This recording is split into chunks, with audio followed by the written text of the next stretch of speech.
Andrew, to get us started, give me two truths and a lie, please. Two truths and a lie. All right. Best Buy, the company, paid me $10,000 to go kayaking. Nice. Second one, I invented a new beard style once that went viral on TikTok. Excellent. And long time ago, I wrestled a mountain goat that had attacked a friend of mine. Okay, these are outstanding. You have come to play today, and I respect that immensely. Best Buy once paid you 10 grand to go kayaking. You invented a new beard style, went viral on TikTok, and you wrestled, you said mountain goat? Mountain goat. Yep. Hmm. Wow. Really good, really good. You have a cool beard, so that's mildly believable. You're a technical guy, so Best Buy, why not? So I'm guessing that you did not wrestle a mountain goat. Incorrect. I did Ah, wrestle a mountain goat. well, let's hear more about that one first. So we were some friends and I were camping in Southern Virginia in a national park. And before we started going up the trail, we had the park ranger. We had to check in, because we're staying Sure. overnight. Yeah. And the park ranger says, just be careful. There's a really ornery mountain goat up at the top of the pass. It chased some people down the mountain last weekend. They called 911 screaming for help. I thought he was joking. I thought he was just pulling a prank. I was like, yeah, that's funny. See you Whatever, later. mountain goat. Yeah. So we got up there. Took about a half a day to get to the top of the mountain, and we're on this rock ledge, and I heard this unmistakable cry of a woman yelling, "Goat!" And so, sure enough, we see people running down the trail. They come out towards us on this rock face with about 1,000-foot drop off on the other side of it. Oof. This big, nasty horned mountain goat, probably 120 pounds, came out and just started going to town on our lunch that was, spread out on the rocks. Starts to move all the equipment. We had a couple of cameras and things like that, and so its hoofs were bumping against, about to knock off. A friend of mine tried to go in and grab her camera, which at the time they were valuable, and the mountain goat just turned on her and rammed her like in the chest. She fell down, and the thing took his horn like it was going for its neck on the ground. Whoa. And I jumped in front of her and just grabbed her by the horns and used to wrestle. So I put it in a wrestling hold to had a head and arm around this thing, and was just sitting there holding this goat down, while everybody left, trying to figure out what's my next move. That was the harder part. Well, So that is amazing.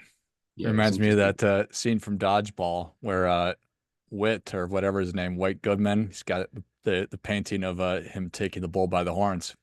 So So you actually did that. That's yeah, amazing. All right. So which one was the lie? I did not invent a new beard style, and I have Okay. not gone viral on TikTok. All right. Are you on TikTok? No, we tried a little experiment, I think, like a year ago, and it just wasn't a good fit. Okay. Good enough. Do you have ideas for new beard styles? I don't. I've had this one for quite some time. Okay. Tell me about the Best Buy thing. So Best Buy was an interesting one. Years ago, I had a blog, and at the same time, I had gone on another kind of outdoorsy trip. So we went on a kayaking adventure in the Keys, about 8 miles off the coast, kayaked out. The short version is stayed on an island, and on the third day, a really bad storm came, and we couldn't make it out of there. And so we got drifted basically to another abandoned island, got stranded there, uh, had to figure out a rescue for ourselves. So we had to find a way to get the Coast Guard. We didn't know where we were because we were lost in the storm. So I used an iPhone app to locate our longitude and latitude, gave it to the Coast Guard. They came for a rescue right in the evening where we were about to spend the night in the rain, with no supplies, and on a deserted island. So I wrote a blog about it. Said, how an iPhone app saved my life. And I got a call from a talent booking agency in LA that they want to redo our story into a Best Buy Christmas commercial. Hmm. And would I be willing to fly out to Los Angeles to record this commercial? So they reenacted the whole thing and they rented like Coast Guard boats and they basically paid me $10,000 to just paddle around the Bay of LA while they took different videos. And yeah, that was my Best Buy story. Those are Never some actually got to release the commercial, but they made it. those are some good adventures, man. Yeah, they were interesting. How do you feel about Risk, Andrew? I feel pretty good about risk. Probably why I'm an entrepreneur. Probably why you're an entrepreneur. I'd love it. Okay. Awesome. Well, well done. You got me. What is top of mind for you right now?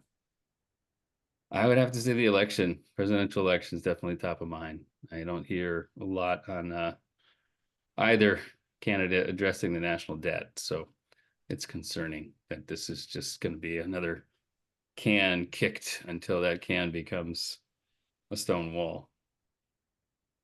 Yeah. Yeah, it seems like a pretty obvious thing that we ought to be having conversations of any kind about. But At least a little bit, yeah. maybe No, maybe nothing. even a debate question, I dare ask. Eh, Where was that one? no. We got Come other on. things to worry about. Right. Let's just hide from the white elephant. We got other things to worry about. And the market doesn't like the uncertainty either, does it?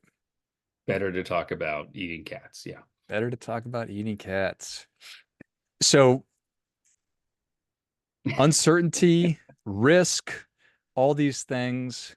Uh, how do you feel about the markets? You obviously enjoy them. You're curious about them. I am. I mean, I love the markets, just not necessarily only about the making money part, though that's fun. It's more about understanding how the whole global economy works and how it's intertwined. And so when I am researching stocks or looking at events that are coming through LevelFields platform, I'm kind of getting like a front row seat to the entirety of the global economy in one view. And that part's really interesting to me because you see just how things are associated and you can see the butterfly effect, from global macro events and how they trickle down to some small company, right? That's, like our size. And that's interesting. On the whole, I think we're in pretty good shape. I think the market is pretty highly valued right now relative to history. So I'm a little wary that there's going to be a significant correction. And if there isn't one, a 10% move in the next 3 months, it's going to be far bigger, I think, early next year. It's just kind of how things shake out. You go up in price, like up an escalator and down an elevator, typically when there's a correction. So, keeping an eye on that, but at the same time, not hiding money under my mattress or anything like that. Just looking for individual opportunities and individual stocks and not looking at indexes because there's a lot of bloat in valuation. And, if you look to historic levels, and people are trying to do this all the time, right? There's like, oh, we just started a rate cutting cycle. What is it like? Is this 2007? Is this 2001? Is this 1995? Is this 2018? I think it's most like 1995, where we had a strong economy, a good labor market. Only difference is the valuations of the sectors then were 25% lower than they are now. And so I think there was more room to run and stocks went up, significantly then 30, 40, 50%, depending on the sector. I think a lot of that's been priced in right now. I think we've been waiting for this hurricane recession that Jamie Dimon predicted a couple of years ago. That never came. And so I think it's like the most over prepared our economy's ever been that there could be some softening or some recession. So a lot of the companies just started making those preventive moves far in advance. And I think it drove, earnings growth, doing those moves. And that's what the market responded to. And it's almost like the recession or the rate cutting cycle had already started. It's like a head fake and everybody just did the practice run for real. And then we're here and now kind of reality has caught up to the market. So I suspect we're just going to bump around a little while until, the next really big catalyst, positive or negative, is going to shift the sentiment. Or, what typically happens is you get the billionaires come out and they start trying to scare the hell out of the market that, so they can buy things cheaper. And that happens, like, happened with Nvidia not that long ago. So, those are kind of the things that are front in mind. Our philosophy is a little different than most at LevelFields. Like, we're looking at events, right? And we want the event to happen, and then we try to figure out what's the best reaction to that event based upon historical patterns. And so our view is not really long term because philosophically we believe that almost impossible to predict how companies are going to perform long term.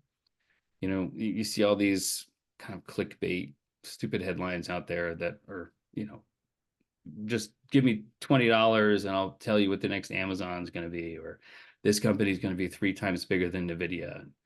It's all garbage. But people fall for it. The reality is you can't predict that far out. You can't predict 20, 30 years out.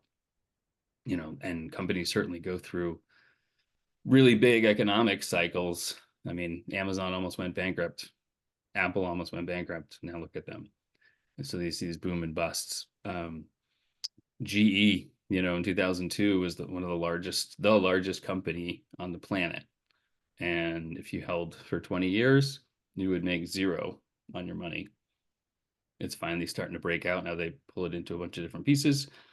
So we don't do that. We just look at what's going to happen tomorrow based on what happened today.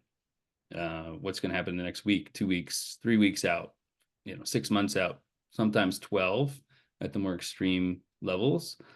And that keeps it easier to predict, fewer variables, fewer random acts of nature or human unkindness that will get in the way, as we see with these global conflicts, that can really mess up your investing.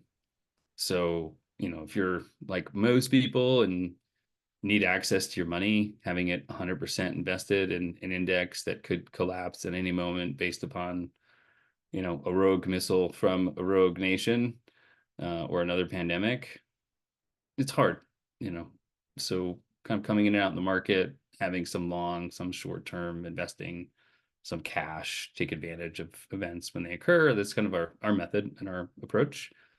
And if you can find events that are moving share prices really in an outsized manner, 6, 7, 10, sometimes 40%, 60% in a day, there's really no need to sit in the market the rest of the year if you can catch a couple of those a year.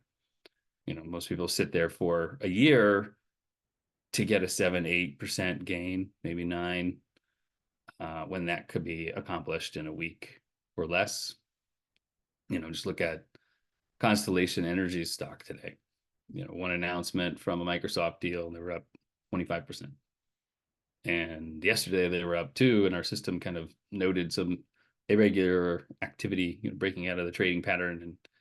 And unfortunately, I'm usually too busy marketing and managing the company to follow every investment, so I missed that one.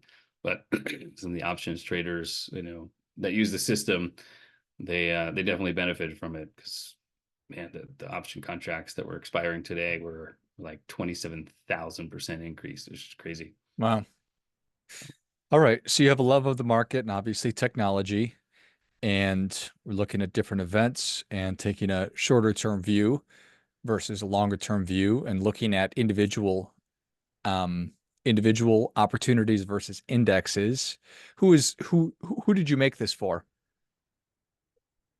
Um, Made it for everybody is the short answer.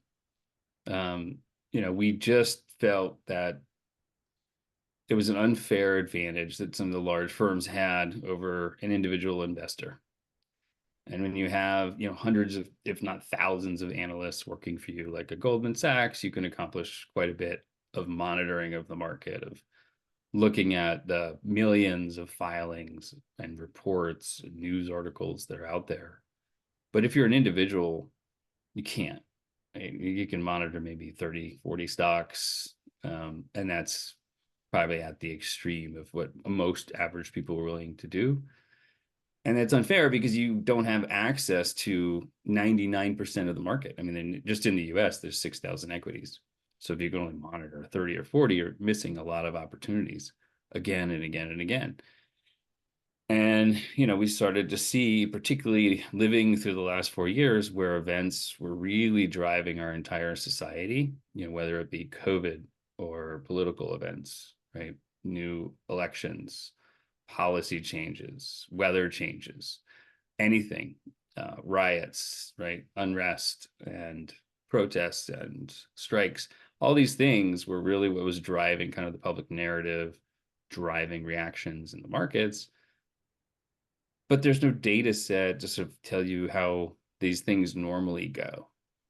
And so your average individual is sort of at a loss. They have then formed a reliance on news to sort of interpret that. And more, the news is really influenced heavily by large institutions that have the resources to sort of push it in the right direction where they want it to go.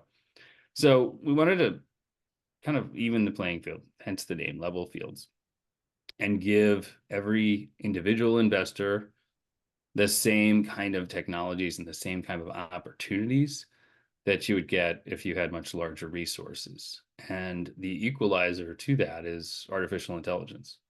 Because while you cannot read the reports of 6,000 companies 24 hours a day, 7 days a week, 30,000 documents a minute, LevelFields can. And you don't need to anymore. And so now you have kind of this, mastery over the market because you can see those opportunities that are out there and you see them early, not late. We all read about the story or see it on the news when a stock is up 100%, 300%, 1,000%, 10x return. And you're like, how come I never heard about this, before this moves? That's the most common question. And so we actually went in and said, well, how can we find those? Let's look at a combination of like academia and our own research and our own knowledge from a previous company we ran. And we created an AI system that looked for those kind of inflection points in companies. Sometimes it's short term, sometimes it's longer term. Could be a product launch or just could be giving money back to shareholders, but something that's like concrete evidence of what's going on at that company. And usually it precipitates, a longer or a bullish run, or in some cases we have bearish events that will show the opposite. Like, hey, when this report comes out, dump this thing because it's going down the drain fast. So, we wanted to really protect people, and that's what motivates us as a company. Is not just, trying to figure out how to make money in the markets. It's like, well, everybody has to make money. We all have to keep up with these crazy inflation rates. And now we have to make more money than ever before since, we've been dealing with 9 and then 7 and then 5 and now 3% inflation or a little less. But still, what that really means is if you're not taking your existing money and growing it, you're losing value. Your $100 is now worth 97 and so forth. So it's essential that people invest. It's essential that, you find different ways of growing that money to keep up with the pace of, a lot of times government spending causing it. So that's why we invented LevelFields, and we want everybody to have a fair crack at the markets, even those who don't really understand, deep fundamental analysis or haven't been versed in deep technical analysis. We tried to make it really easy in the most very common sense way. Like, hey, this event happens, right? This CEO departs. And if it's a big company and a successful company, guess what happens? The share price drops, right? But here's the other side of it. It usually goes up again 2 months later. So if you have that story and you have the data to prove it, just like a weather report, the probability of this happening and how long it's going to last. You say, what, this is a buying opportunity. I'm not going to freak out and sell all my shares of Amazon if Bezos leaves. So, that was the other part. It's like, can we just calm people down a little bit? Because there was this like mania for a while, extreme reactions on both sides, right? It's like, oh my God, I have to get in on GameStop or I have to get in on NVIDIA at all costs. And then people get hurt because they come in at, $400 for GameStop with, $100,000 and then they lose 70,000 in 2 days. And likewise, the opposite. Like when you hear a few whispers that there might be a recession, then the whole market's tanking on the words of, one person. So, we wanted to kind of temper things and say, can we have a data-driven approach? Can we get away from these kind of BS, stock picking services that are just like some dude on the internet trolling forums and saying, Mike's stock picking service is the best. I know what the next NVIDIA is. And just be very, very data driven, very shorter term, I would say. So we don't have to make these like large prophecies. So long answer to a short question, but it's meaningful for us. Yeah. Well, I think it's really exciting. Um, I've been wondering, always kind of thinking, with AI being able to process so much information, there's got to be an opportunity for us regular investors to take advantage of it. And here we are having a conversation about the very thing that I've been wondering about. So I think it's awesome. I think it's really exciting, and I appreciate you coming on. So that being said, Andrew, we're ready for your difference making tip, sir. What do you have for us? This one's a little bit more detailed than others that I've heard, but I'd say, one of the things that I've discussed with some of our users is everybody has long-term holds, right? Apple, Amazon, stocks that you're kind of never going to sell, but they do go up and down quite a bit. And you see, oh my God, like now, Apple's at 230 something dollars a share. There are opportunities to kind of make money when that happens without selling the stock through covered calls. So my difference making tip, learn about covered calls. You have these long-term holdings and the stock goes on a huge run. Take advantage of that. You can sell somebody else the option to buy it from you and oftentimes pocket like another 9 to sometimes 20%. And then if the stock goes down, you buy it back for pennies on the dollar and you keep the premium. So it's an easy way to make money. For money that you already have invested. Well, I think that is great stuff. That definitely gets it. Come on. Andrew, thank you so much for coming on. Where can people learn more about you and how can they get involved with Level Fields? Go to levelfields.ai. We have a YouTube channel. You can watch some videos there. We've got tons of case studies. We have training materials on the app. It's only a couple $100 for a subscription. There's a free newsletter you can sign up and just get a flavor of, what it's all about and how it works. You don't have to be an expert in the market for this, and certainly probably know somebody else who would be benefiting from hearing about it. So please spread the word. Excellent.